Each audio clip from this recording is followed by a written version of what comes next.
Welcome back to the Physics guys, and in today's video we will learn how to solve numericals based on equation of motion under gravity of earth. And there are three types of numerical which can be asked from this particular topic. First one is the numerical based on the upward motion. Second one, numericals based on the downward motion. Third numericals are those which are based on combined upward and downward motion. So let us start the session.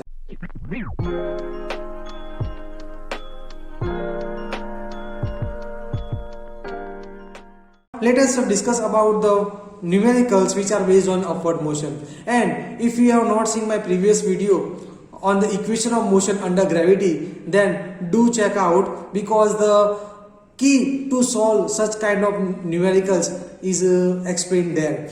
So what we have to do? We have to apply the concept of upward motion, in which whenever there is an upward motion of an object, then its final velocity is equal to 0.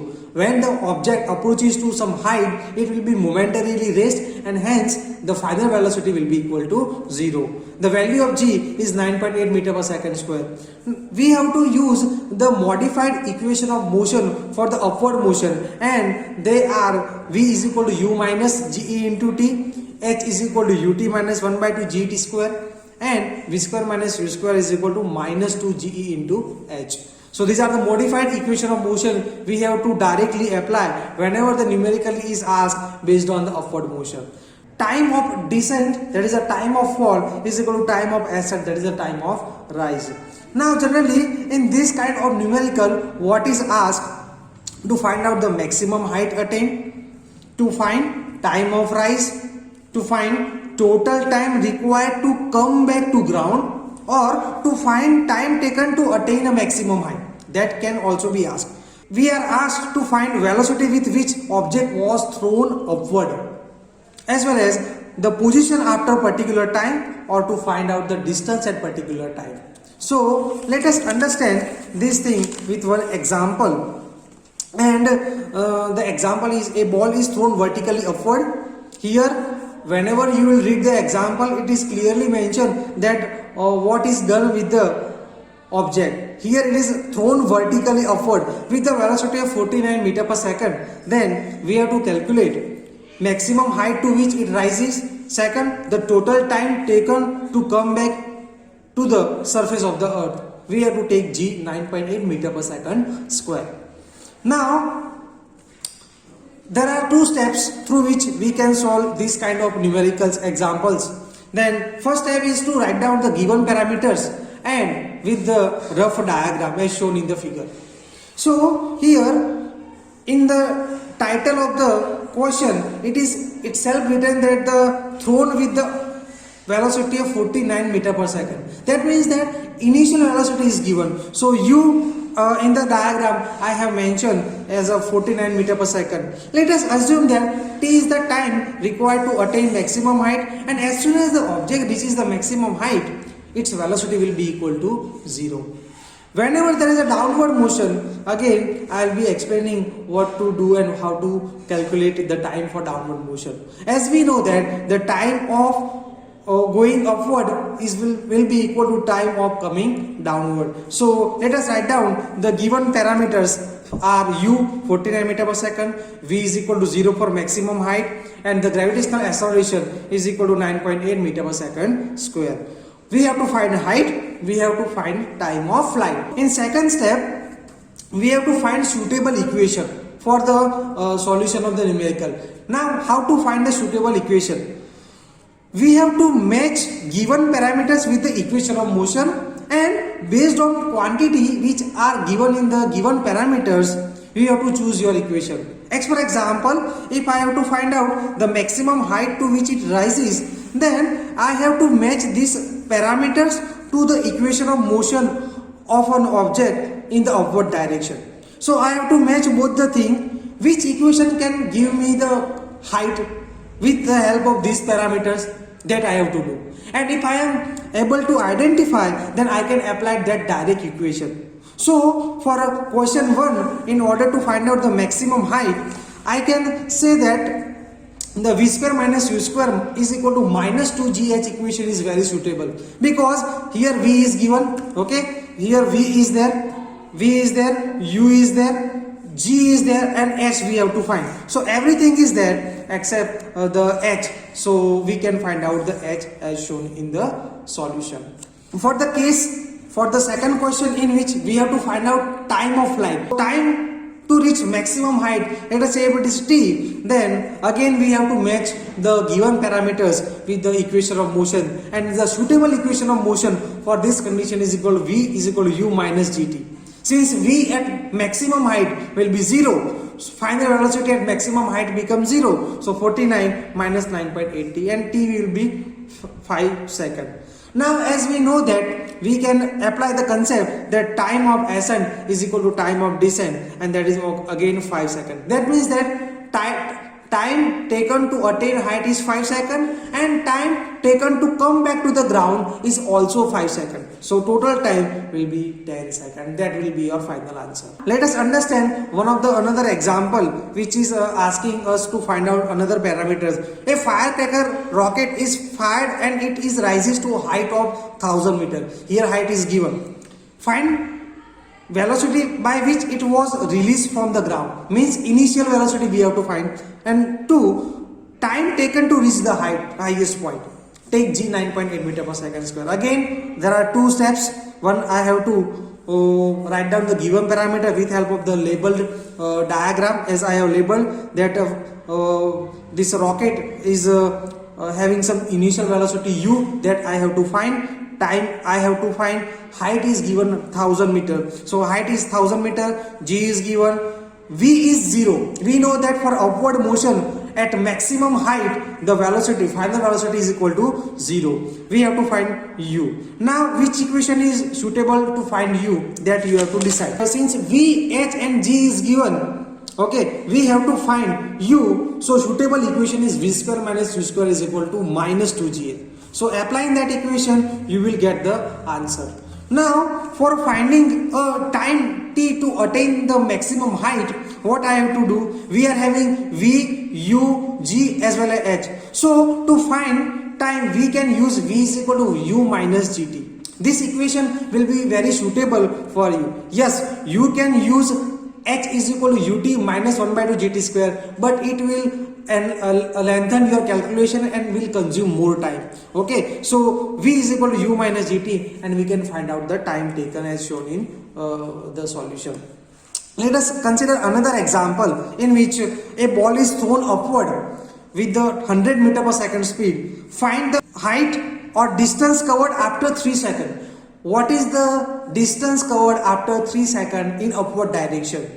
Okay, or generally it can be understood as a position above the ground after 3 seconds. These both are same. Take g 10 meter per second square, and for that case again I have shown the rough diagram. Here u is given 100 meter per second, time t is given 3 seconds, g is given 10 meter per second square, and height at time t is equal to 3 seconds we have to find. So directly use h is equal to ut minus 1 by 2 get square.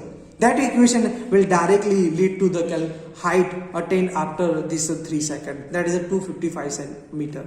Before starting a new point, if you haven't subscribed my channel, then subscribe it, and if you like my content, then don't forget to hit the like button. Second point is the numerical based on the downward motion, and we have to apply all the concepts of downward motion which I have explained in my previous video. So if you have not seen my previous video, go and check it out. So what is generally asked? So it is asked to find out height of the point from which object is dropped. Second is to find time of fall or time of descent. Third one is to find final velocity just before touching the ground. And last one, to find height of an object from ground at a particular time after being dropped. So object is already dropped, but they will ask after 3 seconds or say after 4 seconds, what is the location, what is the height of the object from the ground? That can be asked. And what we have to apply? We have to apply the concept of downward motion, that for the downward free fall motion, initial velocity is always 0. Okay, also the value of g is 9.8 meter per second square, and the set of modified equation of motion. So equation of motion will be modified by downward motion like this: v is equal to u plus ge into t, h is equal to ut plus 1 by 2 get square, v square minus u square is equal to 2ge into h. Let us understand example. A stone is released from the top of the tower of the height 19.6 meter. Calculate its final velocity before touching the ground. Also find out time of fall. Again, this kind of numerical can be solved with the help of two steps. First one, write given parameter with the rough diagram. So here I have shown the rough diagram that 19.6 meter is the height. Okay, GE is in the downward direction. Motion is also in the same direction of the gravitational acceleration. So we have to take positive. We have to find out the velocity just before touching the ground. So v is question mark. So u is given, g is given, h is given, v we have to find, and t we have to find. So in order to find out this unknown parameters, again in step 2, for find out final velocity, since u, h and g are given, so best suitable equation is v square minus u square is equal to 2gh. So if you apply the equation, you will get the direct answer. In the second case, since once you got the v, you can have u, g as well. So you can apply v is equal to u plus gt equation in order to find out the time. So you can find out directly the value of time, 2 seconds. Now let us understand another example. A stone is dropped from 500 meter height. What is the position of stone after 4 seconds from the ground? We have to find out position of object after being dropped after 4 seconds. So, and from that is from the height ground. Okay. So again, to find the distance traveled in 4 seconds downward and then subtract it from the total height, that we have to apply. Okay. Now in order to find out the distance covered in 4 seconds, there are two methods. One in which you can directly use x is equal to ut plus 1 by 2 at square, where x is the distance traveled. Okay. And then subtract the value of x from the total height. Okay. Here total height is 500 meter. So once you will get the x value from here, you will subtract it from the 500 meter. Second method is that find out the velocity after 4 seconds. Okay, you can consider that initial velocity is 0 and the velocity at 4 seconds is v, and use v is equal to u plus gt to find v, and then you can use v square minus u square is equal to 2gx in order to find out the x. Okay, let us see the solution. And in the solution, again method 1, I have shown the diagram. Okay, let us assume that x is the distance traveled in 4 seconds. So after being dropped from some height 500 meter, it will travel this much amount of distance. Let us say that travel distance is x. Okay. Now in order to find out x, use x is equal to ut minus 1 by 2 plus 1 by 2 gt square. So x is equal to, just putting all the values, you will get x is equal to 80 meter. Whatever x is given, okay, it is showing the distance this much. Okay, this much distance. So what is the location of an object from the ground?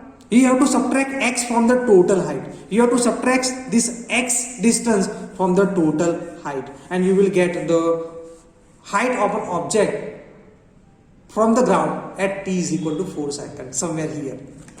Now in the second method, again let us consider that v be the velocity at t is equal to 4 seconds.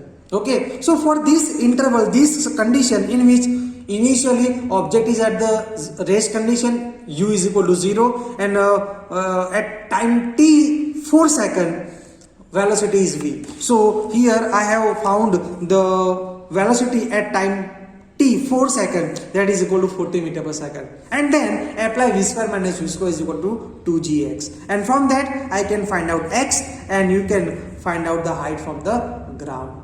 So this is, again you can check that both the answer 420 meter and 420 meter for both the methods are same.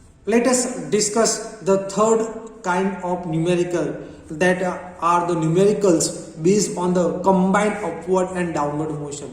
Here what is asked, when and where two objects meet, means one object is thrown from the ground, another object is dropped from some height, at what position, at what time they will both meet each other. So numericals based on the proof can also be asked. We have to apply the concept of both upward and downward direction motion simultaneously together. Okay, now here this is the first example. A stone is allowed to fall from the top of the tower of 100-meter height. Okay, and at the same time another same stone is projected vertically upward from the ground with a velocity of 25 meters per second. Calculate when and where the two stones meet. We have to find out the position, where and when. We have to find out the time as well. So after what time they will meet each other. So here, in order to solve, in step 1 I have drawn the figure, and you can see on the figure that in initial condition both stones are at their respective initial position. Here the first stone is dropped from the ground, another stone is thrown with the initial velocity of 25 meters per second. Let us say after t time they will be meeting. So in the time t, the first stone is coming from this position to this position, and second stone is coming from ground to some height. Okay, and as you know that as far as they are meeting, they will take equal time to meet. Okay, so here consider that the upward stone is traveling s distance. So the second stone which is remaining at the ground will be traveling 100 minus s amount of distance. So here let us assume that after t time both stones are meeting, and so if after time t stone at a height travel s distance, then the second stone from the ground will travel 100 minus s distance. This we have to understand. Now as you are understanding this, you can write it like this: the distance traveled by the drop stone will be s, the distance traveled by stone projected upward will be 100 minus s. Obviously I have to subtract it from the 100. So in step 2 again we have to apply the concept of that the at meeting point time during which both the distance travel s and 100 minus s distance will be equal. So in order to travel s distance and 100 minus s distance, both will take same amount of time. Okay, so for stone dropped, distance will be x is equal to ut plus 1 by 2 gt square, and as we have seen for downward motion, u is equal to 0 and g is equal to 10 meter per second square. So and x is equal to s, so s is equal to 5t square. Tell this as equation number 1. For downward motion, for upward motion, that means that for stone projected upward, u is equal to 25 meter per second. Okay, so x is equal to ut minus 1 by 2 gt square. And you know that the stone projected upward is traveling 100 minus s distance before meeting. So that's why 100 minus s is equal to the term which is shown on your screen. Okay, and ultimately this will become equation number 2. Comparing equation 1 and 2, or you just can take that you can put the value of 5t square from here. So whenever you will solve these equations, you will get the time t is equal to 4 seconds. So after time t is equal to 4 seconds, both stone will meet each other. Okay, now in order to find out the distance traveled by the stone which is dropped and the distance traveled by the stone which is thrown upward will be calculated here, as you can see on your screen. Let us understand another example, that is prove that if a body is thrown vertically upward, then the time of ascent is equal to time of descent. That this result I have taken as a reference in some of the previous numericals. So first of all, what we have to do, use the equation of motion for upward and downward motion and find the time in terms of g and u. So for upward motion, we know that final velocity will be 0, and let us say time taken to attain height is t1. So v is equal to u minus gt1. So from this equation you can find out time to attain some height. Okay, means for upward motion, time attained, and for downward motion, let us say time will be utilized as to t2 to come back to the ground. And for the downward motion, u is 0, and again you can find out v is equal to u minus gt2. So u plus gt2, so v is equal to 0 plus gt2, and we can find out t2 as a u upon g. Comparing this equation 1 and equation 2, both are equal to each other. So here I have applied the concept that the body falls back to earth with the same speed as it was thrown vertically upward. That means v is equal to u. Let us understand the last example. A ball is thrown with some speed u meter per second. Show that under free fall, it will fall on the ground with the same speed. Okay, so this is the proof of the assumption which I have made in order to solve this numerical. So here in step 1, in upward motion, the distance will be equal to height, v will be equal to 0, and the velocity with which it is thrown, that is the initial velocity, will be equal to u. They have already given. So maximum height reached by the ball will be v square minus u square is equal to minus 2gh, and from that case height will be equal to u square upon 2g. Now in step 2, for downward motion, consider distance travel is equal to height, and for downward motion u is equal to 0. And in downward motion, the equation of motion is v2 square minus u square is equal to 2gl, where v2 square is the speed at the ground. Okay, so speed before touching the ground is v2, then final speed or final velocity square minus initial velocity square is equal to 2gh. And if you will solve this equation via putting the value of h from the equation number 1, so you will get v2 is equal to u. Here this shows that the speed before just touching the ground for the object falling freely falling will be equal to speed with which it is thrown upward. This is all about the numericals and how to solve the numericals based on equation of motion under gravity. If you are liking my content, don't forget to hit the subscribe button, don't forget to hit the like, as well as don't forget to hit the share this video with your friend.